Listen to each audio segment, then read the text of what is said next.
they took me in for surgery. They told me and they told my family it was going to be 2 hours of surgery, and it wound up to be 5.5 hours. So everybody was scared. And then when I came back, I wasn't back in a regular bed. They put me in a striker frame circle bed. And about a day, or was it 2 days after surgery, I started to die. I remember people rushing in with carts and bottles and just all kinds of machinery and hooking me up. And I remember screaming, "Leave me alone, let me die. I just really didn't want to be here anymore." And the next thing I knew, I was out in the hall. Now, I was strapped in that bed. There was no way my body could be out in the hall. But visually, I was out in the hall of the hospital. And I looked up and down the hall and I didn't see anyone. It was nighttime, it was middle of the night. So I thought, if they catch me out here, I'm going to get into trouble. I better get back in that bed. So I turned around and I started to move back into my room, and I was nose level with a PA speaker that I knew was mounted on the ceiling. In fact, it was driving me crazy. I had them keep my door closed all the time because I couldn't stand the sound of the pages.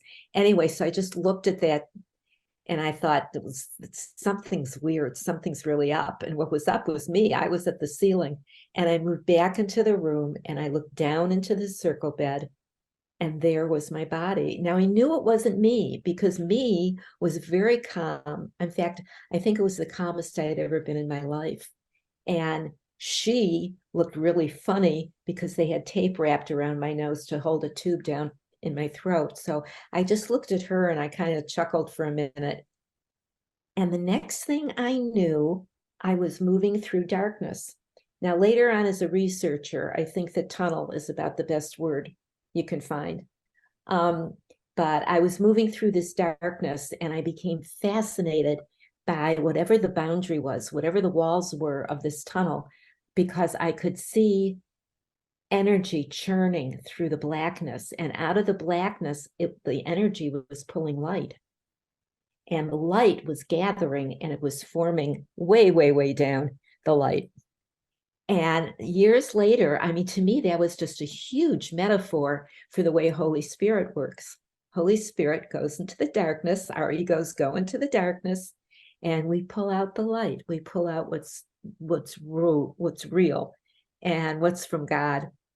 Anyway, so I'm moving through this darkness, and it's getting lighter and lighter. And the next thing I knew, I had hands come around and pull me into this lush warmth. It was my grandmother.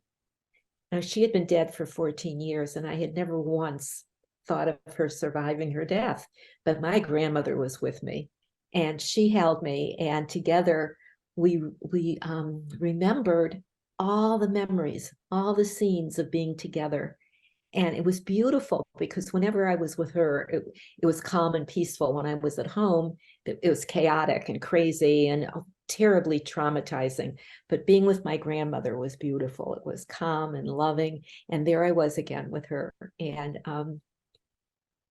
I remember feeling that lush warmth of when she would hug me. And then I started moving away from her, but she let me know, heart to heart, it was her heart talking to my heart. And it wasn't in words, but it was totally understood that she would be there waiting for me when I would come back, but I couldn't stay. And then I was back.